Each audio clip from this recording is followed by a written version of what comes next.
ಆತ್ಮೀಯ ಬಂಧುಗಳೇ, ಶ್ರೀಮದ್ ಭಗವದ್ಗೀತೆ ತತ್ವ ವಿವೇಚನಿ ಟೀಕಾ ಅಧ್ಯಾಯ 3 ಕರ್ಮಯೋಗ. ಇದರಿಂದ ನಾವು 28ನೇ ಶ್ಲೋಕವನ್ನು ತಿಳ್ಕೊಳ್ತಾ ಇದ್ವಿ. ಹೋದ ಭಾಗದಲ್ಲಿ ಗುಣ ವಿಭಾಗ ಮತ್ತು ಕರ್ಮ ವಿಭಾಗ ಅಂತಂದರೆ ಏನು, ಅದರ ತತ್ವಗಳನ್ನು ತಿಳ್ಕೊಳ್ಳೋದು ಅಂತಂದರೆ ಏನು, ಈ ವಿಚಾರದ ಬಗ್ಗೆ ನಾವು ಡೀಟೇಲ್ ಆಗಿ ಅರ್ಥ ಮಾಡ್ಕೊಂಡಿದ್ವಿ ಅಲ್ವಾ. ಈಗ ಮುಂದಿನ ಪ್ರಶ್ನೆ ಏನು ಅಂತಂದರೆ, ಗುಣ ವಿಭಾಗ ಮತ್ತು ಕರ್ಮ ವಿಭಾಗದ ತತ್ವವನ್ನು ತಿಳ್ಕೊಂಡಿರುವಂತಹ ಜ್ಞಾನಯೋಗಿ, ಅಂದರೆ ಯಾರು ಇದರ ಬಗ್ಗೆ ತಿಳ್ಕೊಂಡಿರ್ತಾನೋ ಅವನನ್ನು ಜ್ಞಾನಯೋಗಿ ಅಂತ ಕರೀತಾರೆ.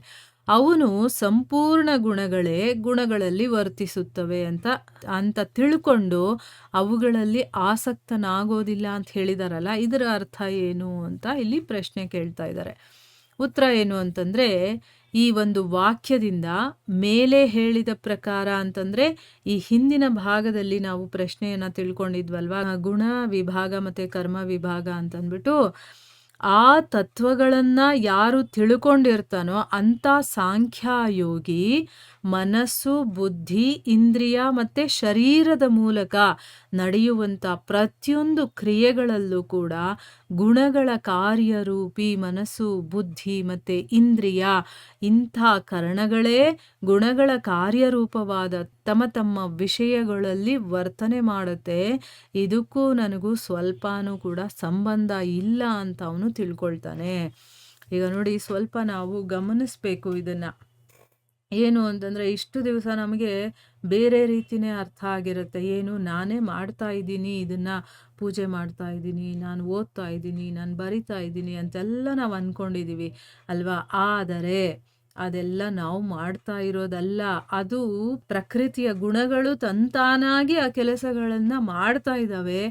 ನಾನು ಅನ್ನೋ ಒಂದು ಅಹಂ ಇರೋ ಕಾರಣದಿಂದ, ನಾನು ಮೋಹಕ್ಕೆ ಒಳಗಾಗಿರೋ ಕಾರಣದಿಂದ ನಾನೇ ಮಾಡ್ತಾ ಇದ್ದೀನಿ ಅಂತ ನಾವು ತಿಳ್ಕೊಳ್ತೀವಿ. ಆದರೆ ಸ್ವಲ್ಪ ಕೂತ್ಕೊಂಡು ಯೋಚನೆ ಮಾಡಿದಾಗ ನಿಜವಾಗಲೂ ನಾನು ಅನ್ನೋದು ಏನು ಅಂತ ಯೋಚನೆ ಮಾಡಿ. ಈ ಕೈ ನಾನಾ? ಇಲ್ಲ. ಕಾಲು ನಾನಾ? ಇಲ್ಲ. ಹೃದಯ ನಾನಾ? ಇಲ್ಲ. ಈ ದೇಹ ನಾನಾ? ಇಲ್ಲ. ನಂದು ನಂದು ನಂದು ಅಂತ ಬರುತ್ತೆ ಹೊರತು ನಾನು ಅನ್ನೋದು ಬರೋದೇ ಇಲ್ಲ. ನಾನು ಅನ್ನೋದು ಏನು ಅಂತಂದರೆ ಆತ್ಮ ಒಂದೇ. ಇನ್ನು ಬೇರೆದೆಲ್ಲ ನನ್ನದು ಅಂತ ಬರುತ್ತೆ ಹೊರತು ನಾನು ಅಂತ ಬರೋದಿಲ್ಲ. ಸೊ ಈಗ ಓದ್ತಾ ಇರೋದು ಯಾವುದು? ಕಣ್ಣಿನ ಮೂಲಕ ನಾನು ಓದ್ತಾ ಇರೋದು, ಆಯಿತಾ. ಕಣ್ಣು ನೋಡುವ ಕೆಲಸ ಮಾಡುತ್ತೆ, ಬುದ್ಧಿ ಅದನ್ನು ಅರ್ಥ ಮಾಡಿಕೊಳ್ಳುತ್ತೆ. ಈ ಮೂಲಕ ನನ್ನಲ್ಲಿ, ಅಂದರೆ ಈ ಶರೀರದಲ್ಲಿ ಯಾವ ಗುಣ ಇರುತ್ತೋ ಅದಕ್ಕೆ ತಕ್ಕಾದಂತಹ ಪುಸ್ತಕಗಳನ್ನು ನಾನು ಓದ್ತೀನಿ. ಸಾತ್ವಿಕ ಗುಣ ಇದ್ದರೆ ಸಾತ್ವಿಕ ಪುಸ್ತಕಗಳನ್ನು ಓದುತ್ತೆ ಈ ಮನಸ್ಸು.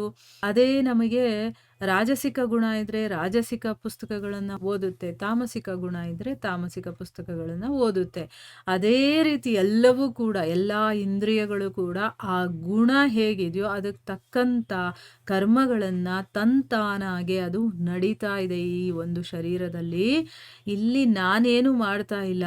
ನಮ್ಮ ಇಂದ್ರಿಯಗಳ ಮೂಲಕ, ಅಂದರೆ ಕರ್ಣಗಳು ಅಂತ ಹೇಳ್ತೀವಲ್ಲ, ಅದರ ಮೂಲಕ ಅದಕ್ಕೆ ಬೇಕಾದಂತಹ ವಿಷಯಗಳಲ್ಲಿ ಅದು ಏನು ಬೇಕೋ ಆ ಕೆಲಸಗಳನ್ನು ಮಾಡ್ಕೊಳ್ತಾ ಇದೆ.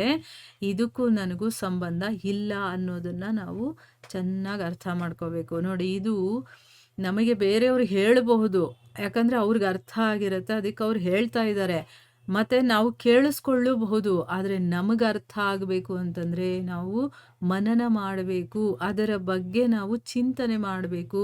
ಅದನ್ನು ಏನು ಅಂತ ಸ್ವಲ್ಪ ಚಿಕ್ಕದಾಗಿ ಎಳೆಯಾಗಿ ಬಿಡಿಸಿ ಅದನ್ನು ಅರ್ಥ ಮಾಡ್ಕೊಳ್ಳೋದಕ್ಕೆ ಪ್ರಯತ್ನ ಮಾಡಬೇಕು. ಆಗ ಮಾತ್ರ ಗೊತ್ತಾಗುತ್ತೆ. ಈಗ ಕೆಲವರು ಹೊಸದಾಗಿ ಕೇಳೋರಿಗೆ ಏನೋ ವಿಚಿತ್ರ ಅನಿಸ್ಬಿಡುತ್ತೆ. ಏನು ಆತ್ಮ ಅಂತಂದರೆ, ಆತ್ಮ ಎಲ್ಲಿರುತ್ತೆ, ಹೇಗಿರುತ್ತೆ? ನಾನು ಅಂತಂದರೆ ಈ ಶರೀರನೇ ಅಲ್ವಾ, ನಾನು ಇಷ್ಟು ದಿವಸ ಈ ರೂಪವನ್ನೇ ನಾನು ಅಂತ ತಿಳ್ಕೊಂಡಿದ್ದೆ ಅಲ್ವಾ, ಈಗೇನೋ ವಿಚಿತ್ರವಾಗಿದೆಯಲ್ಲ ಅಂತ ನಮಗೆ ಅನ್ನಿಸ್ಬಹುದು.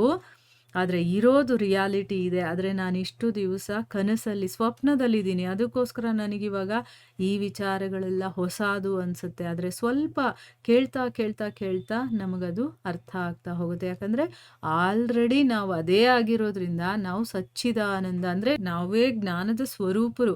ಆದರೆ ನಾವು ಮರೆತ ಕಾರಣದಿಂದ ಈಗ ಅದನ್ನು ನೆನಪಿಸ್ಕೊಳ್ಳುವಂಥ ಒಂದು ಪ್ರಯತ್ನವನ್ನು ಮಾಡ್ತಾ ಇರೋದು. ಈ ಧರ್ಮಗ್ರಂಥಗಳೆಲ್ಲ ಇರೋದು ಯಾಕೆ ಅಂತಂದರೆ, ನಾವು ಏನನ್ನು ಮರ್ತು ಹೋಗಿದ್ದೀವೋ ನಮ್ಮ ಒಂದು ನಿಜವಾದ ಸ್ವರೂಪ ಏನಿದೆಯೋ ಅದನ್ನು ಮತ್ತೆ ನಮಗೆ ನೆನಪಿಸ್ಕೊಡೋದಕ್ಕೋಸ್ಕರ ಈ ಗ್ರಂಥಗಳಿರೋದು. ಅದಕ್ಕೋಸ್ಕರ ನಾವು ಅದನ್ನು ಸ್ವಲ್ಪ ಚೆನ್ನಾಗಿ ಅರ್ಥ ಮಾಡ್ಕೊಳ್ಳೋದಕ್ಕೆ ಪ್ರಯತ್ನ ಮಾಡಬೇಕು. ಈಗ ನಮಗೆ ಗೊತ್ತಾಯ್ತಲ್ವಾ, ಈ ಇಂದ್ರಿಯಗಳು ತಮ್ಮ ಗುಣಗಳ ಕಾರ್ಯರೂಪವಾದ ತಮ್ಮ ವಿಷಯಗಳಲ್ಲಿ ಅವು ತಮಗೆ ಬೇಕಾದಾಗ ವರ್ತನೆ ಮಾಡಿಕೊಳ್ಳುತ್ತೆ. ಅದಕ್ಕೂ ನನಗೂ ಏನು ಸಂಬಂಧ ಇಲ್ಲ ಅನ್ನೋದನ್ನ ಒಬ್ಬ ಜ್ಞಾನಿ ತಿಳ್ಕೊಳ್ತಾನೆ. ಈ ಕಾರಣದಿಂದ ಅವನೇನು ಮಾಡ್ತಾನೆ, ಯಾವುದೇ ಕರ್ಮದಲ್ಲೂ ಅಥವಾ ಕರ್ಮಫಲ ರೂಪದ ಭೋಗಗಳಲ್ಲೂ ಕೂಡ ಅವನ ಆಸಕ್ತನಾಗೋದಿಲ್ಲ.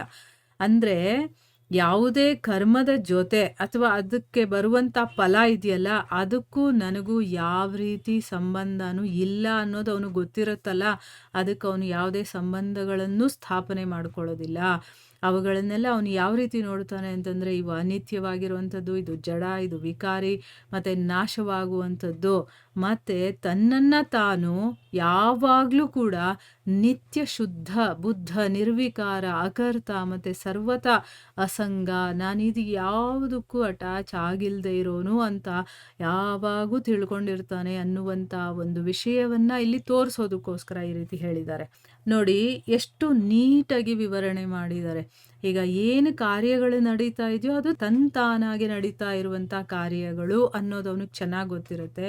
ಸೊ ಅವನು ಈ ಶರೀರದಲ್ಲಿ ಇದಾನ ಅಷ್ಟೇನೆ ಹೊರತು ಆ ಶರೀರಕ್ಕೆ ಸಂಬಂಧಪಟ್ಟ ಯಾವುದೇ ಕಾರ್ಯ ಆಗಿರ್ಬೋದು, ಗುಣಗಳಾಗಿರಬಹುದು, ವ್ಯಕ್ತಿಗಳಾಗಿರ್ಬೋದು, ಏನೇ ಆಗಿರ್ಬೋದು, ಅದಕ್ಕೂ ನನಗೂ ಸಂಬಂಧ ಇಲ್ಲ ಅನ್ನೋದು ಅವನಿಗೆ ಚೆನ್ನಾಗಿ ಗೊತ್ತಿರುತ್ತೆ. ಅದರಿಂದ ಅವನು ದೂರ ಇರ್ತಾನೆ. ಆ ಭಾವವನ್ನು ತಿಳಿಸೋದಕ್ಕೋಸ್ಕರ ಈ ರೀತಿ ಹೇಳಿರೋದು. ಈ ವಿಷಯದ ಬಗ್ಗೆ ಕೆಲವೊಂದು ಅಧ್ಯಾಯಗಳಲ್ಲಿ ಕೆಲವೊಂದು ಶ್ಲೋಕಗಳಲ್ಲಿ ಅದನ್ನು ವಿವರಣೆ ಮಾಡಿದ್ದಾನೆ. ಅದನ್ನು ಏನು ಅಂತ ನಾವು ಮುಂದಿನ ಭಾಗದಲ್ಲಿ ತಿಳ್ಕೊಳ್ಳೋಣ. ಹರೇ ಕೃಷ್ಣ.